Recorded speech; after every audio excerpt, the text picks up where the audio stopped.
John Riel Casimero rumisbak sa hamon ni Karl-Heinz Martin, tinawag itong badyaw.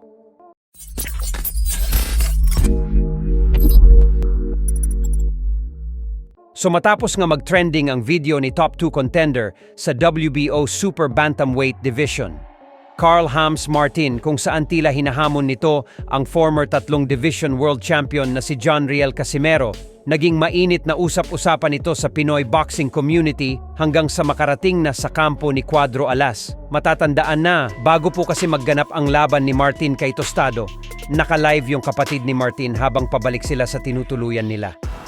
Banggit nga po ni Martin sa video ay humanda na daw si Casimero, siya na daw ang susunod sa baytawan ni Martin. Casimero, manda ka na. Ayawan na ya. Ikaw na iso.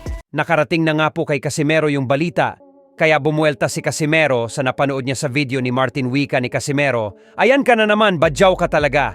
Binigyan ka nga lang ng pang Noche Buena para may panghanda ka, baka nakalimutan mo kung sino ang kinu-call out mo." Dagdag pa ni Casimero, "Sana, kakasaka kung papalagan kita, badyaw. Lumaki ang ulo, isang bansa pa lang ang napupuntahan." Nagbanta pa.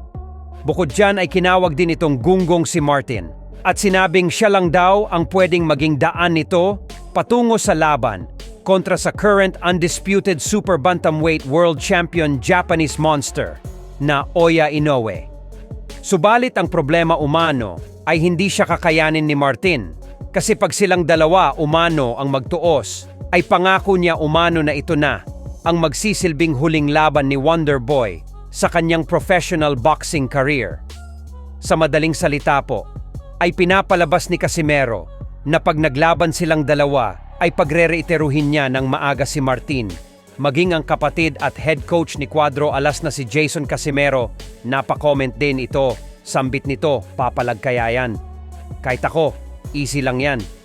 So tinawag nga po ni Casimero na badyaw itong si Martin at hinamon na ni Casimero, Jason Casimero, baka daw magpasko sa ospital si Martin, wag daw magyabang. Mukhang nagkakainitan na ang magkabilang kampo.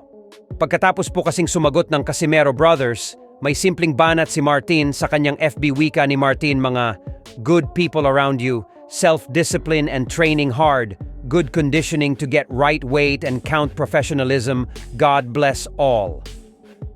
Ito ay tila patama kay Casimero. Parang sinasabi po kasi sa post ni Martin na easy lang daw niya nakuha ang tamang timbang, habang si Casimero overweight sa timbang. Maganda rin daw yung mga taong nakapaligid sa kanya. Ang pagiging disiplinado niya ay isang professionalism. Bagamat hindi nagbanggit ng pangalan si Martin, halata ang patama niya. Sa post naman ni Martin sa Twitter, na ngayon ay X na, he's only brave on social media. Other than that, go sad boy again on social media post. So bagamat wala pong binanggit na pangalan si Karl James Martin, maliwanag na si Casimero yung pinapatamaan niya dyan. Matapang lang daw si Casimero sa social media, yan daw ang totoo.